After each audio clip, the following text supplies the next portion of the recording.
Welcome back to Mid-9M. We're delving into secluded woodland mysteries and an ominous hollow tree today.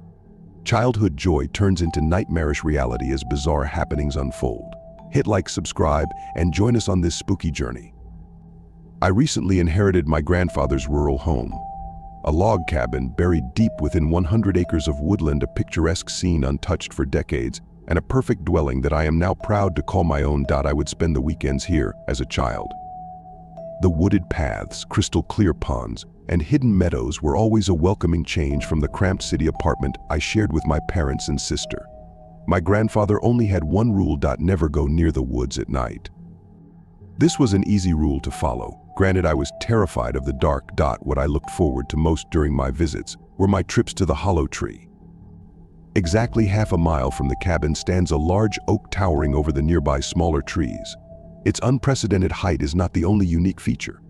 At the base of the trunk is a large cavity, giving the tree a hollow appearance.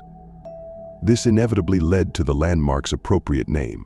My eyes lit up whenever I discovered a new treasure lying within the hollow tree. My blue bicycle, a new football, and the dozens of other wonderful gifts I found throughout my formative years. Grandfather never admitted to putting toys in the hollowed trunk. A gift from the tree, I suppose he would say with exaggerated confusion. I knew he was the one hiding the presents, as he was the only person living within 100 miles of the tree. But I enjoyed the game, and I never questioned my gifts from the woods. As I grew older, my visits to grandfather's cabin were fewer, and upon his passing, the hollow tree remained barren. To honor him, I had his ashes placed on the mantle in an ornate urn. The path I stroll each morning leads straight to the hollow tree. I happened to glance inside its trunk as I walked past. Lying on the ground inside the tree were torn shreds of dark brown fabric. Curiosity carried my feet to the mouth of the cavernous oak. As I knelt down and picked up the shredded cloth, a wave of familiarity washed over me. It was the mangled remains of an old teddy bear. Old teddy bear. The one I had lost in these very same woods 25 years ago. My grandfather and I had searched for the missing stuffed animal day and night. One of its black button eyes hung by a thread and dangled in the air. The other was missing completely. Dark, oily liquid stained the worn material and left it reeking with a putrid smell. My mind raced to find an explanation of how the bear could have ended up inside the hollow tree. Maybe an animal dropped it, or the wind.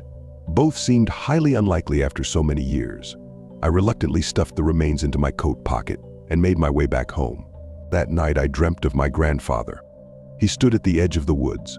Large snowflakes fell and stuck to his jet black coat. He raised his pale, thin hand and beckoned me towards him. I obeyed. The cold wind howled as its chilling needles stung my face. Grandfather grabbed my arm, pulled me close to him, and pointed into the dense tree line. I shifted my gaze and stared into a sea of crooked trunks and twisted branches. My eyes were drawn to the hollow tree. Its dark cavity stood out in the pure snow like a drop of black ink on a white canvas. Without warning, a horrifying shriek escaped the tree's cavernous mouth. The blood-curdling scream rang throughout the woods, sending a frightened murder of crows from their roosts into the gray, overcast sky. My grandfather's tired, broken voice filled my ear. The high-pitched whistling of wind and bitter cold jolted me from my slumber. My body shivered violently.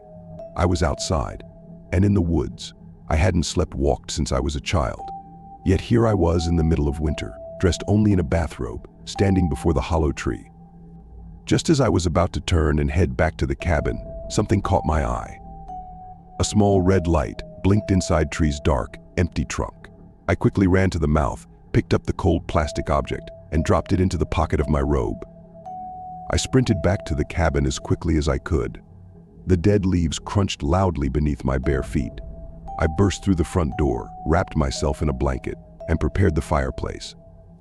As soon my body temperature started to return to normal, I pulled the object from my pocket and placed it on the floor. It was my walkie-talkie, another childhood toy. This didn't make any sense. My sister and I would play with them all the time until the day I accidentally dropped my receiver into the pond. I will never forget how upset I was as I watched it sink. Again, the hollow tree had returned another long-lost possession, and my name was still scribbled on the side. As I sat dumbfounded, The red light on the top of the walkie-talkie turned on. And ever so quietly, a faint noise crackled from the tiny speaker. Noise was brief, a stream of white noise. But just before the walkie turned off, for a split second, a hushed voice whispered my name. I took off the back panel of the receiver, and just as feared, there were no batteries. I hurried to the attic and locked away the bear and walkie in a chest. I decided then to avoid Hollow Tree and my morning walks altogether. The dreams continued. The same one each night: my grandfather, the tree, his message, and the crows. I resorted to moving furniture in front of my doors to prevent my late-night sleepwalks into the woods. Things were going well, until the day my grandfather's urn went missing.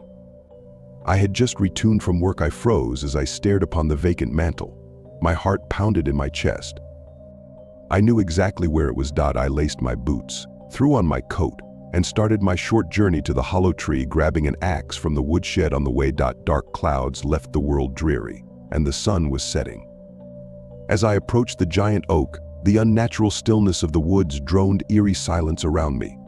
I shone the beam of my flashlight into the Hollow Tree. The cavern illuminated, and I crouched down to peer inside. I nearly vomited. Dark, sappy liquid dripped from the bark. On the ground, my eyes met the blank stares of 13 dead crows, their small bodies severed and completely hollowed out.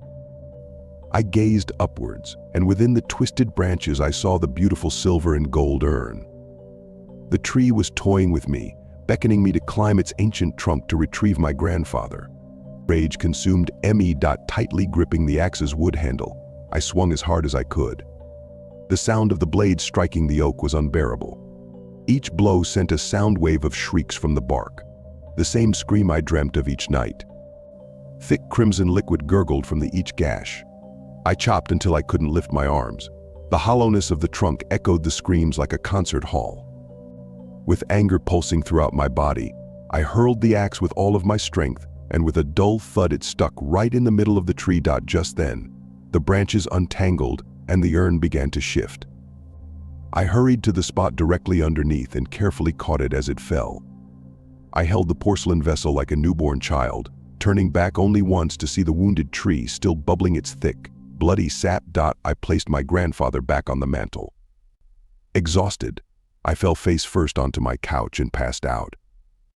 The dream was different this time.